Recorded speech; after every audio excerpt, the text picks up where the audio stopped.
Good day, everybody! And it's that time of year again. It's time to vote. No, not any politics. We covered politics last time. This time, no, we're talking about for furry content at the Ursa Major Awards. It's up to you to pick out who is going to be the winner of this year's Ursa Major Awards. So, without further ado, let's just get started and let's take a look at that. A link in the description below for the things that are that went up for nomination and are up for vote. So obviously we're going to talk about the thing that you're probably interested in watching this kind of channel, and that's nonfiction work. And we got nominated twice. Yeah, we did it. It was the video about the hacking of Fur Affinity after Dragoneer's passing, and the the passing of Dragoneer, which we did a video on last year, almost to the day last year, I think it was. And then the Tyrell Wayne passed away as well. Actually, might have been later spring, but it was an unfortunate video, and I wish that the topic that got nominated, was a bit better of a topic. That no one, you'd ever like to see people lose their lives, and especially in the way that Dragoneer had. It's very, very scary and very you wouldn't wish it on your worst enemy. No less a fellow fur. How he had some sort of pox kind of thing going on, and then had trouble breathing for about a month, and had issues trying to get medical treatment. That whole thing is on the video, so I won't tread back into it too much. What I will say is that the thing that I find positive about it, even though it is not a great topic that gets a nomination like that. I would say that it does show that in furry fandom that a lot of furries do care for each other as a community, and that obituaries and speaking of people's lives and the legacy that they leave behind is a very important thing to the furry fandom. And I think that regardless of the circumstances of the nominated news thing being horrible, I think that it shows that a very rare these days care and a thing of care about community in the furry fandom. And so I'm very honored to be nominated, and I thank you for that. That being said, in order to stop the divide of the vote, because that's an important thing when you're nominated twice, I think that one definitely. I think that the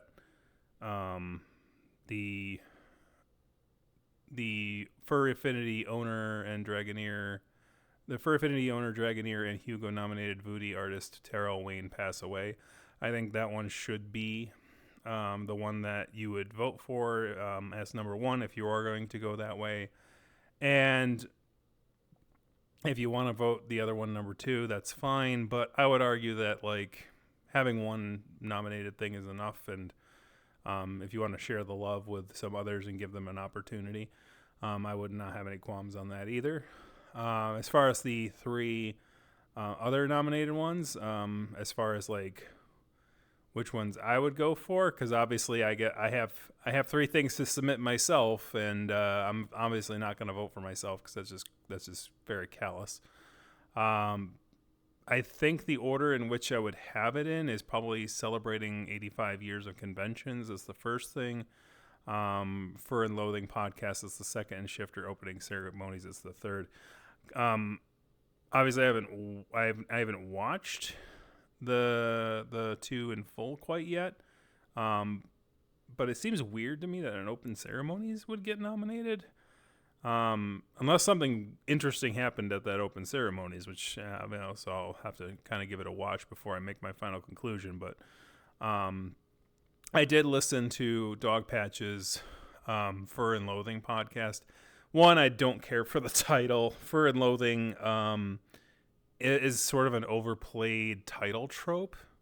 And any furry who's of my age, when they think Fur and Loathing, they're going to think the CSI episode, which, is not what this is about. It's about the situation that happened at MFF 2014, which was the chlorine gas attack, basically. And well produced, I'll say, well produced. I think it's very engaging. It's very much that crime sort of podcast style. That's pretty fashionable. But spoiler alert, like they don't catch the guy, because obviously if they caught the guy, then I would have obviously had to write an article about it.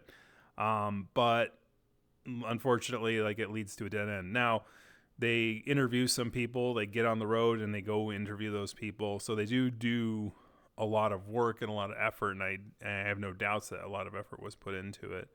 But at the end of the day, it's like unfortunately there wasn't really any big payoff at the end of the whole thing. Which kind of was like a wind out of the sails, because it is engaging. They do the cutting of the episodes at the right place. I think they did do the production really well. But at the end of the day, it's like you have to consider a thing of value rather than just entertainment. And as far as the value that I got out of that series, it wasn't that high of a value. It was entertaining, but it wasn't that didn't have the value of a nonfiction work. Now, like for instance, when these guys are covering 85 years of convention history, that's a lot of history, and like there's a lot of probably good tidbits in there. As I said, I haven't watched it fully, but it does seem like that would be my jam. I'm not sure, as I said, why opening ceremonies is in that. Now, you'll one of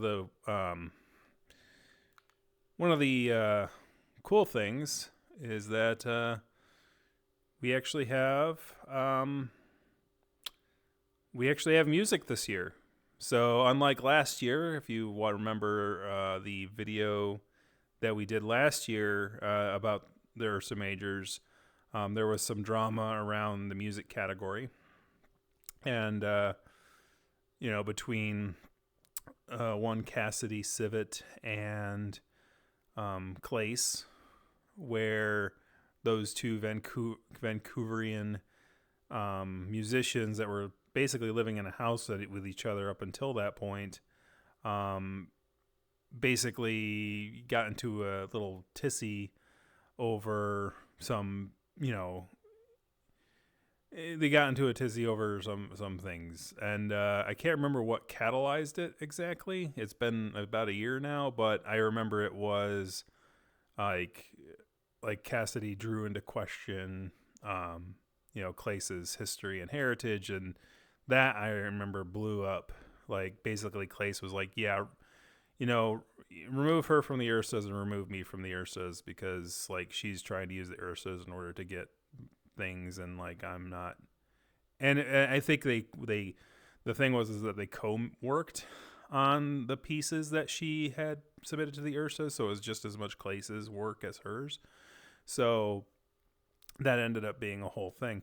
This year, fortunately, no of that happened. So there is a music category this year, so I'll definitely be listening to those. The cool thing about the music category is that like you can listen to it and then make a decision, right? It's very consumable. And now my thing refuses to work.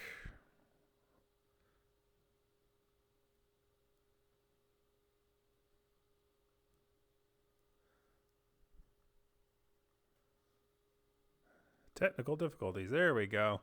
So, music.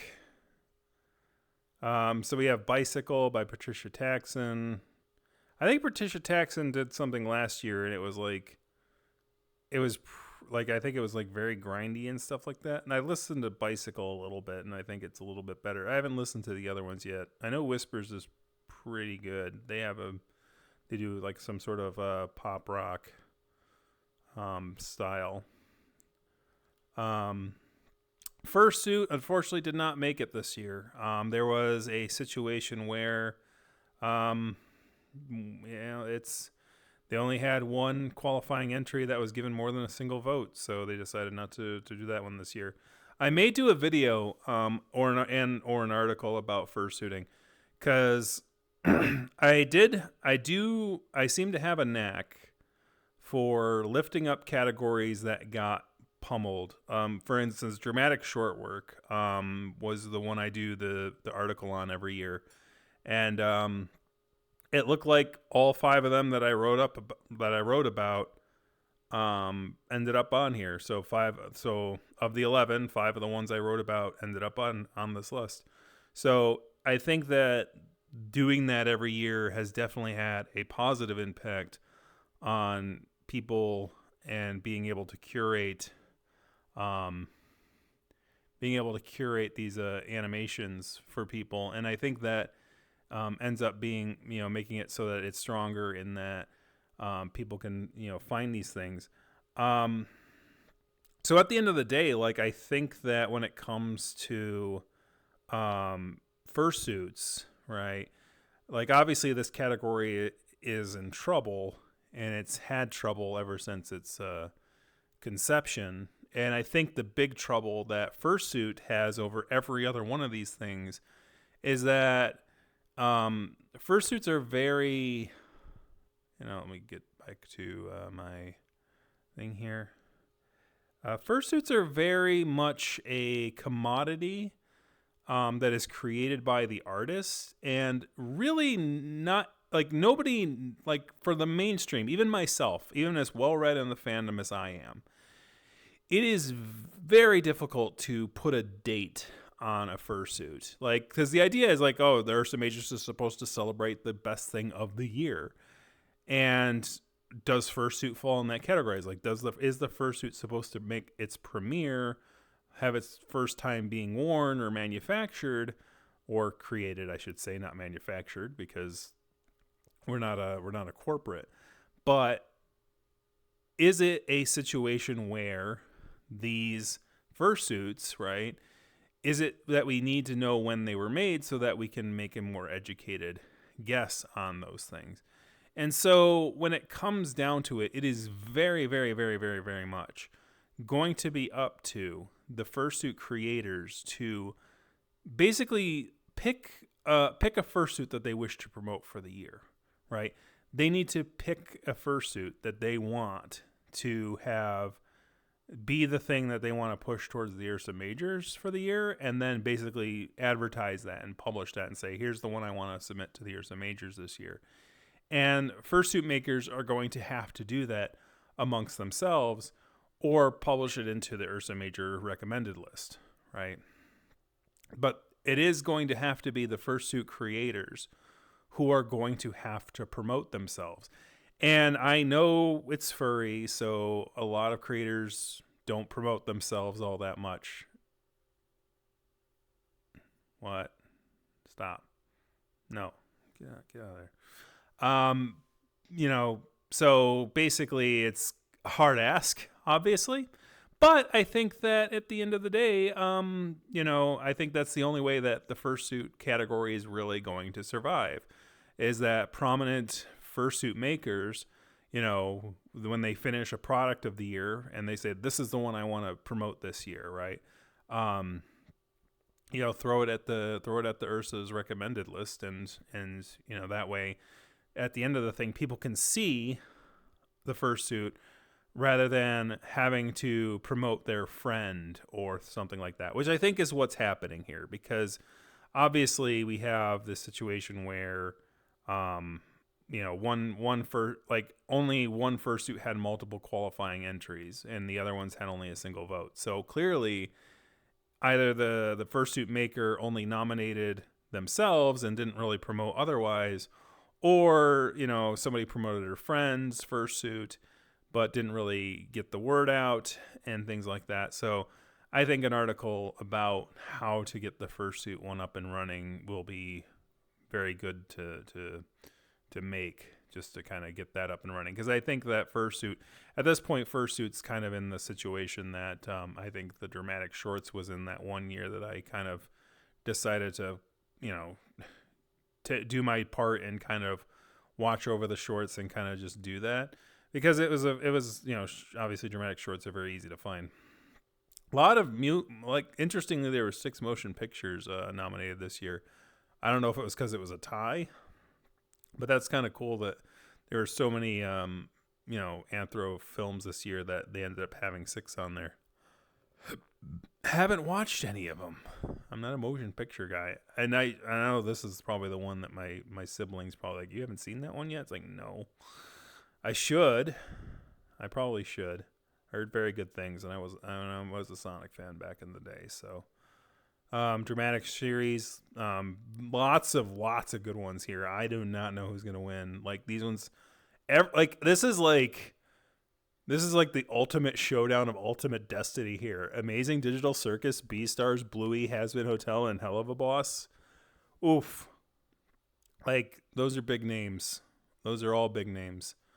And so I have no idea. I'm not even going to make a guess on that. Looks like we have Rick Griffin, Letterman, Aaron Dusk, Otunu, and Abraham Carson. For novels, short fiction, I'm actually surprised to see that Mary E. Loud is no longer here. That's kind of surprising. I didn't think so. I know that last year we talked about Mary E. Loud getting defrocked because of her use of AI on the art. I also noticed that her Magazine of Sky thing is not on here either. So I do not know whether it is because of her actions that, people organically decided Mary E. Loud is no longer, like, they're not voting for her short fictions anymore. Because this is absolutely surprising. I think if I go back to previous years, like, the short fiction category has always been Mary E. Loud's, like, always been Mary E. Loud's, like, main claim to fame. Like, to the point, like, she is very merciless, as in, unlike Kyle Gold, where Kyle Gold was winning a bunch of novels, and it got to the point where Kyle Gold has said, I don't want to have my work promoted anymore through the Ursa Majors. I want to give other people an opportunity, because he was winning in the novel category like every year. And so he's like, well, I'm going to set myself back and I'm going to allow other people to jump in. Mary Loud's sort of the opposite. Like, she was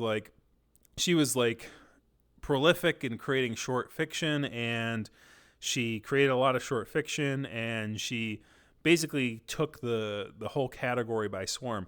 So to see her name not in any of this at all is actually kind of a big deal, and it's actually kind of a big change, to the point where I don't know if it was that, I don't think she would go quietly into said night, so I think she would have tried to promote herself if she could.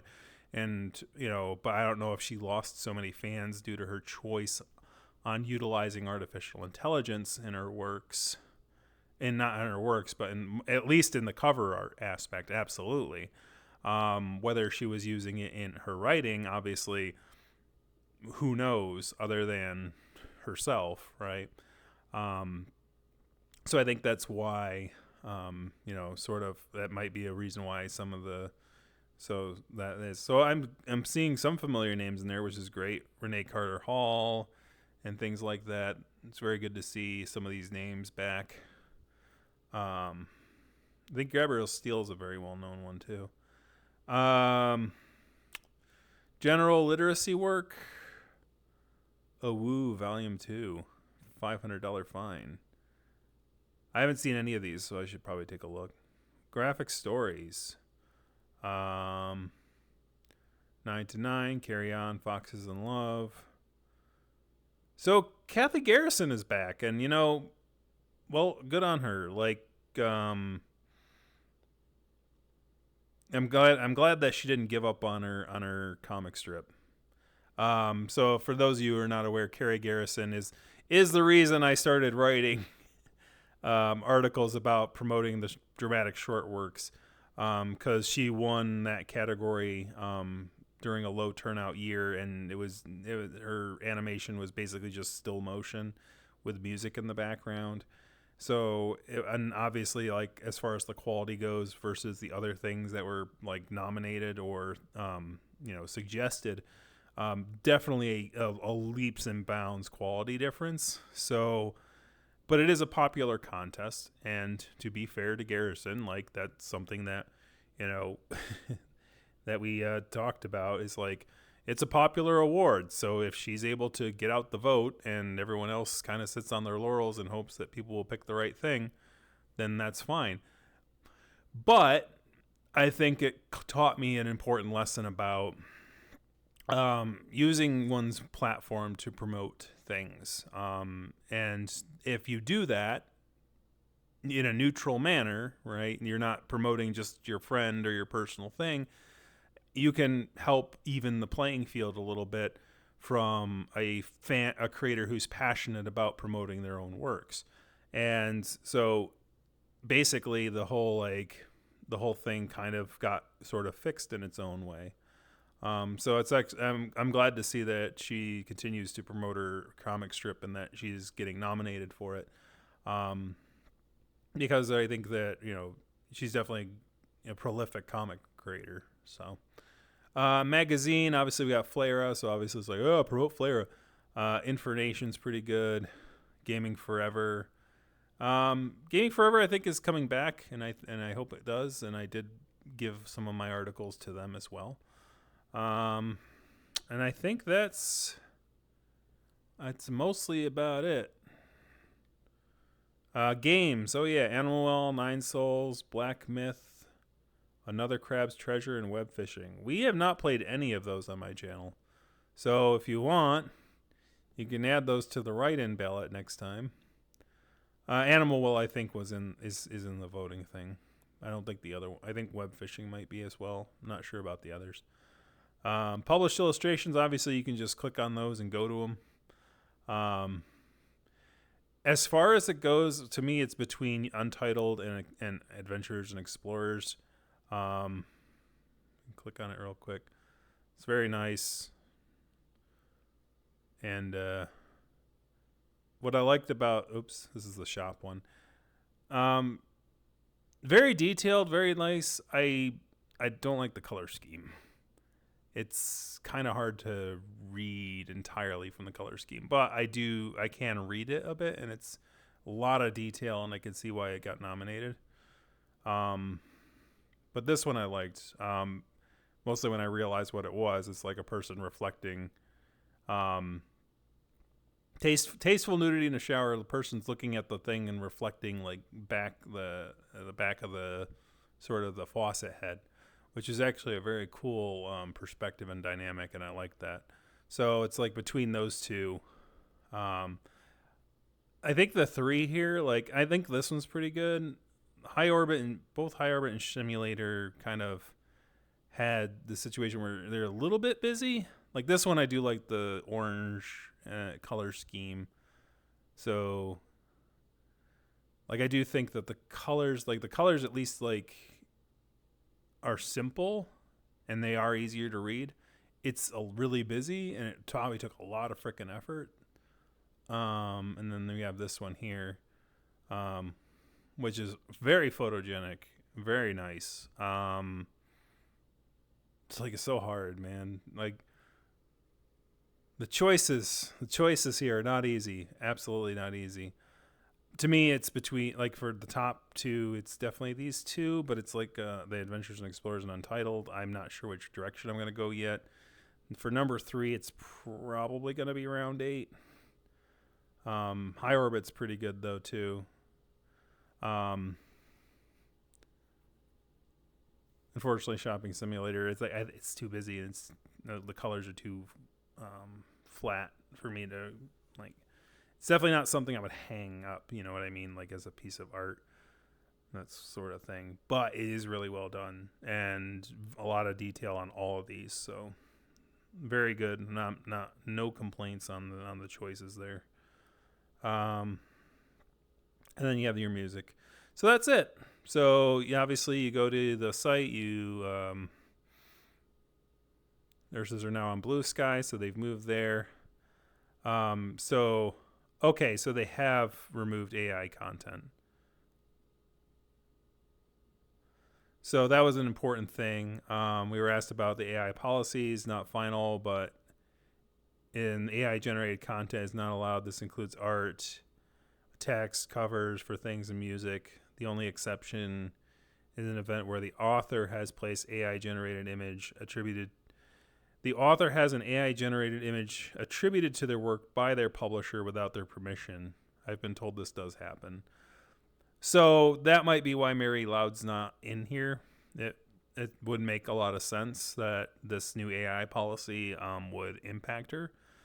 So if I just read a little bit further, we would have known that information, right? So that kind of answers that question.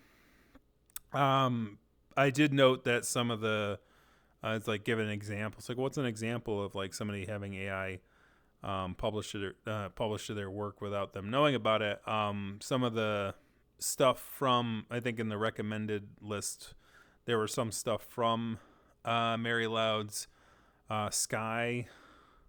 Can't remember what it's called, Sky Scopes or something like that. Thing that was basically Skyscapes, I think was the name of her site, where she did have, guest authors come in and publish their works.